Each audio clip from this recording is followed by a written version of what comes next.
اب سوال یہ پیدا ہوتا ہے کہ جب نبی سب سے افضل ترین اور امت بھی سب سے افضل ترین، تو ہونا یہ چاہیے تھا کہ دنیا کے ہر شعبے میں ہمارا منصب بھی سب سے افضل ترین ہو، ہمارا مقام بھی سب سے افضل ہو، ہمارا عہدہ بھی سب سے اعلیٰ ہو، مگر ایسا نہیں ہے۔ آج دنیا کے ہر شعبے میں مسلمان پیچھے نظر آ رہا ہے، ہر شعبے میں، چاہے وہ سیاست کا میدان ہو، چاہے وہ سماج اور سوسائٹی کی باتیں ہوں، چاہے وہ دین کا معاملہ ہو،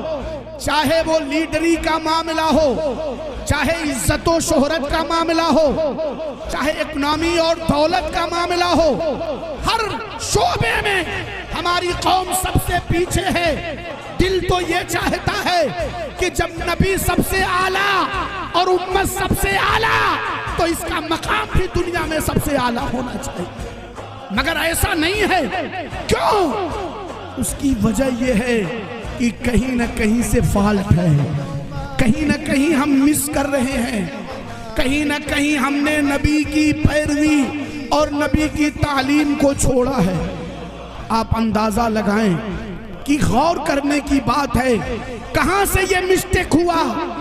کہاں سے یہ فالٹ ہوا کہ یہ قوم جس کو سب سے آگے رہنا چاہیے، یہ قوم سب سے پیچھے چلی گئی۔ چنانچہ ایک یہودی جو بہت ہی مائنڈڈ تھا اور یہودیوں کا سرغنہ تھا، جب اس سے پوچھا گیا کہ تم لوگ تعداد میں سب سے کم ہو، 2% پوری دنیا میں ہو، مگر تم ساری قوموں سے زیادہ کامیاب ہو، تمہاری کامیابی کا راز کیا ہے؟ امریکہ کو تم نچا رہے ہو، برٹن کو تم نچا رہے ہو، فرانس اور رسیہ تمہارے اشارے پر بھاگ رہے ہیں،